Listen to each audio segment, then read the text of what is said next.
There are really only two things anyone needs to know about the monetary system. 1. All money is created out of debt. Money is monetized debt, whether it materialized from treasury bonds, home loan contracts, or credit cards. In other words, if all outstanding debt was to be repaid right now, there would not be $1 in circulation. And 2. Interest is charged on virtually all loans made, and the money needed to pay back this interest does not exist in the money supply outright. Only the principal is created by the loans, and the principal is the money supply.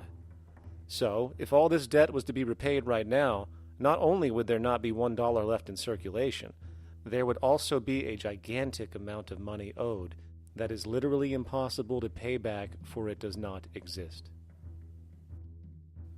The consequence of all of this is that two things are inevitable: inflation and bankruptcy.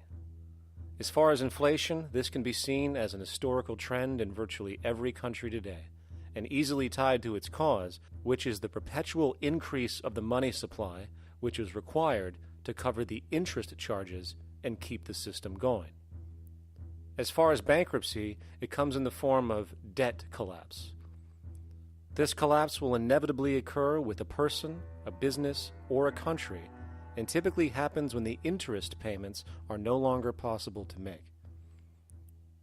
But there is a bright side to all of this. Well, at least in terms of the market system, because debt creates pressure. Debt creates wage slaves. A person in debt is much more likely to take a low wage than a person who isn't, hence becoming a cheap commodity. So it's great for the corporations to have a pool of people that have no financial mobility. But hey, that same train of thought also goes for entire countries. The World Bank and the International Monetary Fund, which mostly serve as proxies for transnational corporate interests, give gigantic loans to troubled countries at very high interest rates. And then, once the countries are deeply in the hole and can't pay, austerity measures are applied, the corporations swoop in, set up sweatshops, and take their natural resources. Now that's market efficiency. But wait, there's more. You see, there's this unique hybrid of the monetary and market system called the stock market, which rather than, actually produce anything real, they just buy and sell money itself. And when it comes to debt, you know what they do?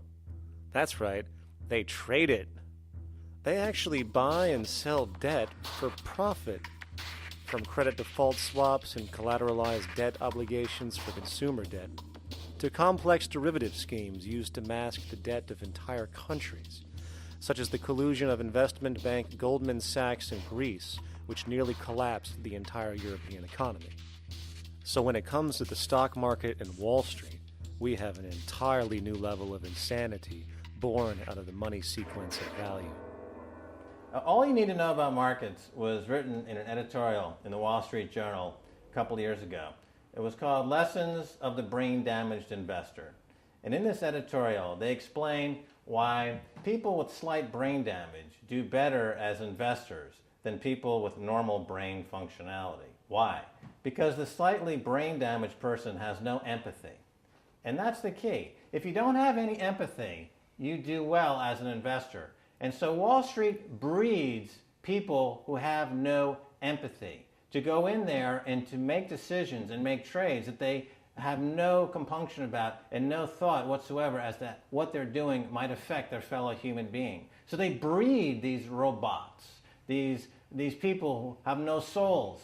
And since they don't even want to pay these people anymore, they're now breeding robots, real algorithmic traders.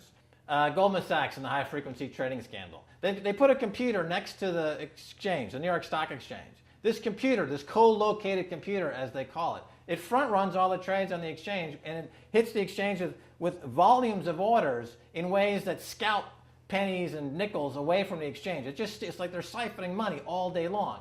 They went one quarter last year, 30 or 60 straight days without a single down day, and made millions of dollars every single day. Is that because, well, that's statistically impossible.